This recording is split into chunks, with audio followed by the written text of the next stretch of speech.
If your retirement account isn't where you want it to be, you might be making a couple simple mistakes. LeVitre is a certified financial planner and author of 20 retirement decisions you need to make right now. Ray, the stock market's had the last couple of years have been actually pretty good. So why do people feel like they're not having a good investment? Well, it's unfortunate because a lot of investors just aren't doing very well, and studies show that most investors don't do very well. In fact, I cite a study in the book that shows the last 20 years that stock mutual funds averaged about 8% a year, but the average investor buying those stock mutual funds averaged only about 3% a year. So while investments were doing well, the investors who were buying those investments were actually doing very poorly. That doesn't make any sense at all. So why do investors do so poorly then? It's really crazy. I mean, it's what you would think that we should buy low and sell high, but the average investor does exactly the opposite. They buy when they feel good, which is once all the investments are up, and they sell when they feel bad, and that's when the investments are down. And they do exactly the opposite of what they should do.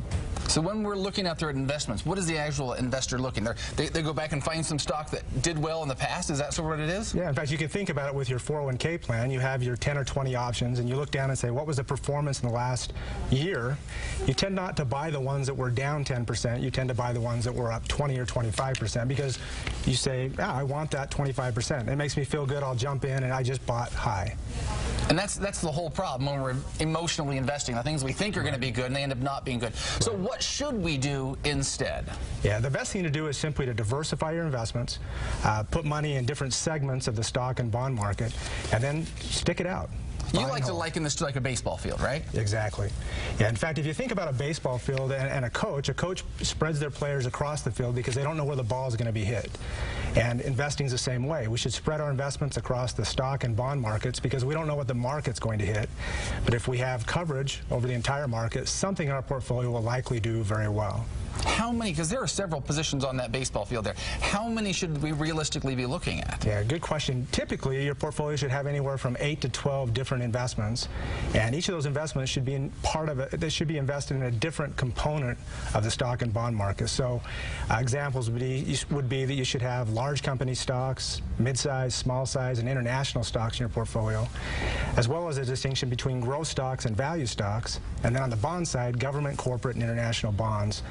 And if you have all of those things in your portfolio, then even in a 2008 where the market was down almost 40% or large companies were down 40%, government bonds made 22%.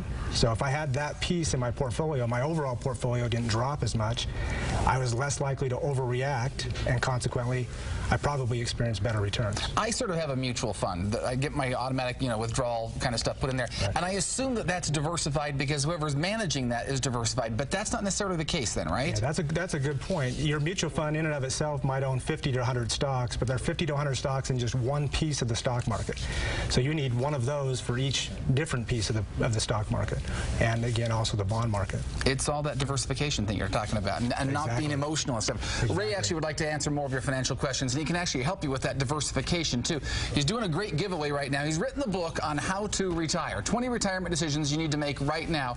And the book he wants to give to you, all you have to do is go to his website, go to the website networthadvice.com, click on the button that says Contact Us. The first 50 people to request a book will get a free copy. And of course, we'll have more information on our website as well on how you can find out about diversification and not emotionally investing. Thanks so much for stopping in, Ray. Thank you, Dan.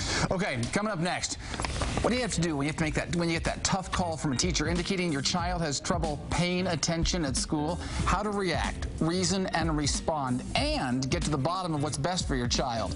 Therapist Julie Hanks weighs in on the emotional side of that family challenge next on Studio 5.